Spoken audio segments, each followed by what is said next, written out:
ஸ்ருதி அம்மாவிடம் ரூ. 500 கோடி கேட்ட முத்து. ஆடிப்போன குடும்பத்தினர் சிறகடிக்க ஆசையில் இன்று. சிறகடிக்க ஆசை சீரியல் நாடகத்தில் ஸ்ருதி ரெஸ்டாரண்டில் சர்வர் வேலை பார்ப்பதை பார்த்து கடுப்பாகிறாள் அவளுடைய அம்மா. இதனையடுத்து நேராக அண்ணாமலை வீட்டுக்கு வந்து திமிராக பேசுகிறாள். அப்போது ஸ்ருதியின் அம்மாவுக்கு தரமான பதிலடி கொடுக்கிறான் முத்து. சிறகடிக்க ஆசை சீரியல் நாடகத்தில் ரவியின் ரெஸ்டாரண்டிற்கு வரும் ஸ்ருதியின் அம்மா அங்கு தனது மகள் சர்வர் வேலை பார்த்து கொண்டு இருப்பதை பார்த்து அதிர்ச்சி அடைகிறாள். இதனையடுத்து ஸ்ருதியிடம் கண்ணாபின்னாவென்று சண்டை போட ஆரம்பிக்கிறாள். அதனைத் தொடர்ந்து ரவியிடமும் என் மகளை வேலைக்கு அனுப்பி குடும்பம் நடத்துற அளவுக்கு தான் இருக்கீங்களா என ஓவராக பேசுகிறாள்.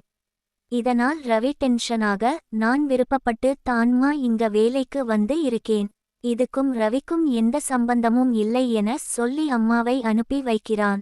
ஆனாலும் ஸ்ருதியின் அம்மா ஆத்திரம் அடங்காமல் நேராக ரவியின் வீட்டுக்கு கிளம்பி போகிறாள். அண்ணாமலை விஜயாவை உட்கார வைத்து என் பொண்ணை வேலைக்கு அனுப்பி தான் இந்த வீட்டில் சம்பாதிக்கணுமா? அவளை நாங்க எப்படி வளர்த்தோம் தெரியுமா? ஏற்கனவே அவள் டப்பிங் போறது எங்களுக்கு பிடிக்கல, அவளோட ஆசைக்காக விட்டோம். ஆனால் இப்போ ரெஸ்டாரண்ட்ல வேலை பார்த்துட்டு இருக்காள். அதை பார்க்கும்போது எனக்கு வயித்தெரிச்சலா இருக்கு. இந்தாங்க பிளான் செக், ஸ்ருதி அப்பா கொடுத்தாரு, இதுல எவ்வளவு வேணும்னாலும் ஃபில் பண்ணிக்கோங்க என்று டேபிள் மீது வைக்கிறாள். இதனால் முத்து டென்ஷன் ஆகிறான். அவளிடம் வாக்குவாதம் பண்ண அண்ணாமலை அமைதியாக இருக்க சொல்கிறார். எங்க வீட்ல 3 மருமகள் இருக்காங்க, யார்கிட்டையும் நாங்க வேலைக்கு போய் சம்பாதிச்சு கொடுக்க சொன்னது கிடையாது. எங்க பசங்க 3 பேரும் எங்களை நல்லா பார்த்துக்கிறாங்க. ஸ்ருதி வேலைக்கு போனதுக்கும் எங்களுக்கும் எந்த சம்பந்தமும் கிடையாது. அது ஸ்ருதி எடுத்த முடிவு. நீங்களே வேலைக்கு போக வேணாம்னு சொல்ல வேண்டியது தானே என்கிறார். அதற்கு ஸ்ருதி அம்மா நான் சொல்லி அவள் கேட்கலை. என் பொண்ணு சம்பாதிச்சு இந்த வீட்டுக்கு கொடுக்கணும்னு அவசியம் இல்லை. இந்த செக்ல நீங்க எவ்வளவு வேணாலும் எழுதிக்கோங்க என்கிறாள்.